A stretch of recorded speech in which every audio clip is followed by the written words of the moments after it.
Ikhwani fiddin, a'azakumullah kaum muslimin yang saya hormati. Masalah marah adalah perkara yang Rasulullah sallallahu alaihi wa ala alihi wasallam jadikan sebagai wasiat khusus pada salah seorang sahabat ketika bertanya kepadanya, "Ya Rasulullah, ausini, berikan wasiat kepadaku." Dijawab oleh Rasulullah sallallahu la taghdab. Faradat miraran, faraddada miraran, beliau mengulang-ulangnya, la taghdab, la taghdab.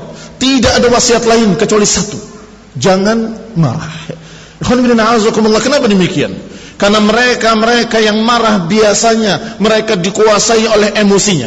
Ketika mereka dikuasai oleh emosinya, sungguh mereka dalam keadaan tidak sadar.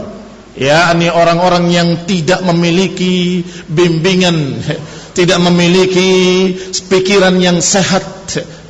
Kata orang, gila sesaat. Wallahi gila sesaat.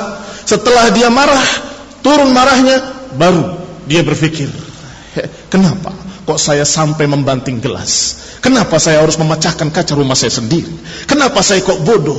Menunjukkan kalau tadi dia berbuat sama sekali tidak terbimbing oleh akalnya yang sehat, sama sekali tidak terbimbing oleh pikirannya yang jernih, oleh pikirannya yang sehat. Kaum muslimin yang saya hormati, maka hati-hati. Ada orang yang mabuk dengan khamr, ada orang yang tidak sadar karena narkoba, dan ada pula orang yang tidak sadar karena dikuasai emosinya. Na'udzubillah, kita berlindung pada Allah Subhanahu wa taala min syarri nafsi.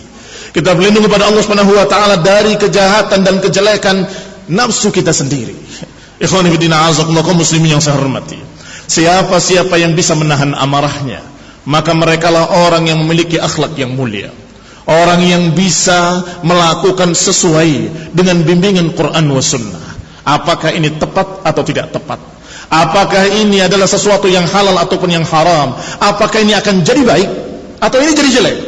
Akan bisa berpikir jernih ketika dia menahan amarahnya. Wal qadhiminal ghaidha wal 'afina 'anil nas, kata Allah.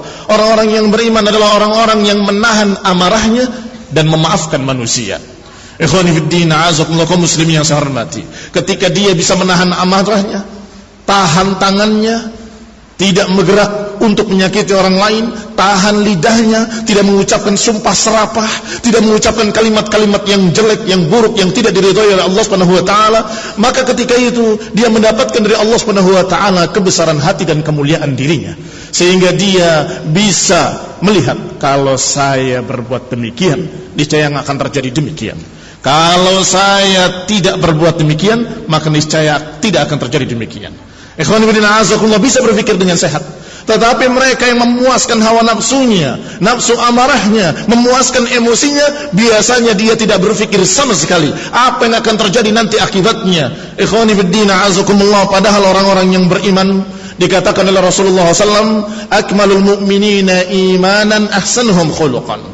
Orang yang paling sempurna imannya adalah orang yang paling baik akhlaknya,